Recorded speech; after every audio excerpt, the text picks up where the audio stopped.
আসসালামু আলাইকুম। বাংলাদেশ বেতার সিলেট সংবাদ পড়ছি ফারহিন জাহান্নুবা।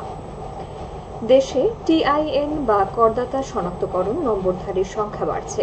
বিপুল সংখ্যক মানুষ টিআইএন নিচ্ছেন। সরকার করের আওতা বাড়াতে বিভিন্ন ধরনের উদ্যোগ নিয়েছে। এর ফলে নতুন করদাতা করজালে সম্পৃক্ত হচ্ছেন বলে মনে করে জাতীয় রাজস্ব বোর্ড। সর্বশেষ তথ্য অনুযায়ী গত 2022-23 অর্থ বছরের শেষে টিআইএনধারীর সংখ্যা ছিল 90,02,552। চলতি বছর 2023-24 অর্থ বছরের জুলাই থেকে 25 এপ্রিল পর্যন্ত টিআইএন খোলা হয়েছে 12,19,524, যা এর আগের বছরগুলোর তুলনায় বেশি। মাঠ পর্যায়ের অফিসগুলোর মনিটরিং জোরদার এবং বিভিন্ন সেবা গ্রহণের ক্ষেত্রে রিটার্ন জমার প্রমাণপত্র পিএসআর দেখানোর বাধ্যতামূলক করায় টিআইএন গ্রহণকারীর সংখ্যা বাড়ছে বলে মনে করে রাজস্ব বোর্ড। জাতির পিতা বঙ্গবন্ধু শেখ মুজিবুর রহমানের ঘনিষ্ঠ সহচর ও স্বাধীন বাংলাদেশের প্রথম পররাষ্ট্রমন্ত্রী আব্দুস সামাদ আজাদের 19তম মৃত্যুবার্ষিকী আজ। এ উপলক্ষে আব্দুস সামাদ আজাদ ফাউন্ডেশনের ঢাকার বনানীতে মরহুমের কবর জিয়ারত, পুষ্পস্তবক অর্পণ, খতমে কোরআন ও দোয়া অনুষ্ঠিত হয়। এছাড়া সিলেট, সুনামগঞ্জ, জগন্নাথপুর ও শান্তিগঞ্জে বিভিন্ন সংগঠনের পক্ষ থেকে মিলাদ মাহফিল ও বিশেষ দোয়া অনুষ্ঠিত হবে। আব্দুস সামাদ আজাদ 1922 সালের 15 জানুয়ারি সুনামগঞ্জের জগন্নাথপুর উপজেলার ভুরাখালী গ্রামে জন্মগ্রহণ করেন। তিনি মুক্তিযুদ্ধের প্রধান সংগঠক এর একজন। 75 পরবর্তী আওয়ামী লীগের পুনর্গঠনে বিশেষ ভূমিকা পালন করেন এবং জীবনের শেষ মুহূর্ত পর্যন্ত আওয়ামী লীগের সভাপতি মণ্ডলীর সদস্য ছিলেন।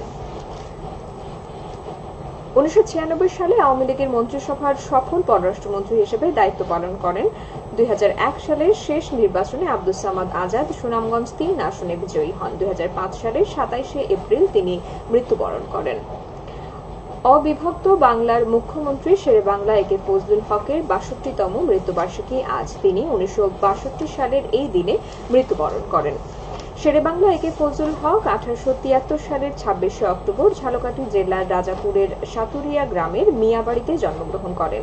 বর্ণাঢ্য রাজনৈতিক জীবনে তিনি অবিভক্ত বাংলার মুখ্যমন্ত্রী, পাকিস্তান কেন্দ্রীয় সরকারের স্বরাষ্ট্রমন্ত্রী, পূর্ব পাকিস্তানের গভর্নর, যুক্তফ্রন্ট সরকারের মুখ্যমন্ত্রী, কলকাতা সিটি কর্পোরেশনের প্রথম মুসলিম মেয়র এবং আইনসভার সদস্য সহ বিভিন্ন গুরুত্বপূর্ণ দায়িত্ব পালন করেন। ব্রিটিশ বিরোধী আন্দোলনেও তার অবদান ছিল। 1940 সালে তিনি ঐতিহাসিক লাহোর প্রস্তাব উত্থাপন করেন। তিনি 21 দফার দাবিরও প্রণেতা ছিলেন। শেরেবাংলার মৃত্যুবার্ষিকী উপলক্ষে বিভিন্ন সামাজিক, রাজনৈতিক ও সাংস্কৃতিক সংগঠন বিস্তারিত কর্মসূচি গ্রহণ করেছে। কর্মসূচির মধ্যে রয়েছে মরহুমের কবরে পুষ্পস্তবক অর্পণ ও ফাতেহা পাঠ এবং আলোচনা সভা।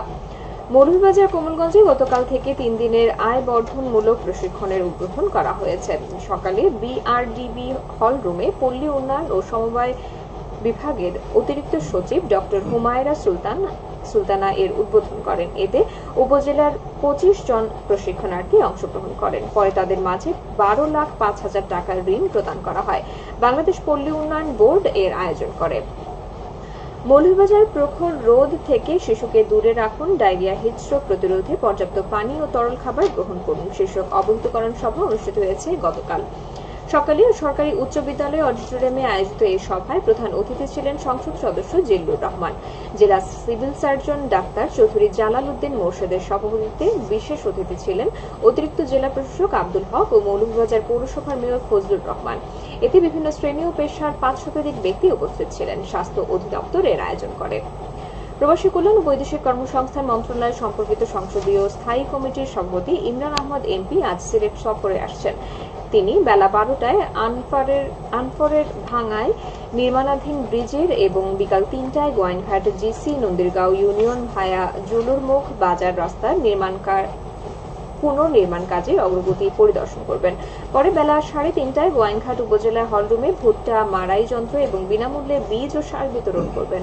বিকাল 4টায় সমাজ সেবা অধিদপ্তরের সামাজিক নিরাপত্তা কর্মসূচির আওতায় প্রণোদনা বিতরণ করবেন।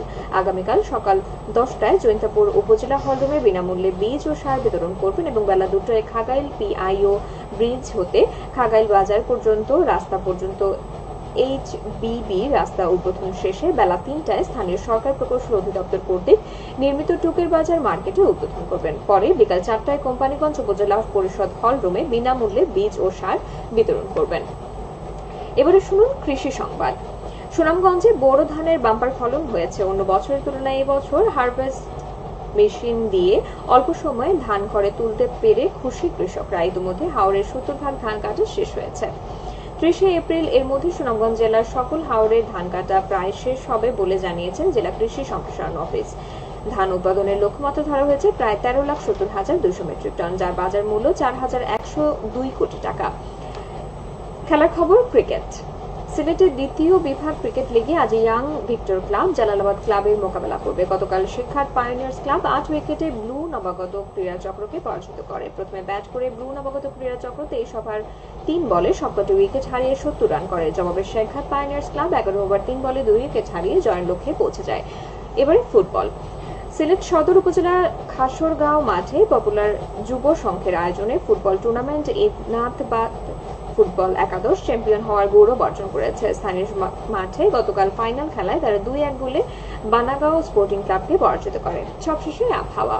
সন্ধ্যা 6টা পর্যন্ত পূর্বাভাসে বলা হয়েছে সিলেট সহ পার্শ্ববর্তী এলাকায় আজ কোনো সতর্কবাণী নেই এবং কোনো সংকেতও দেখাতে হবে না।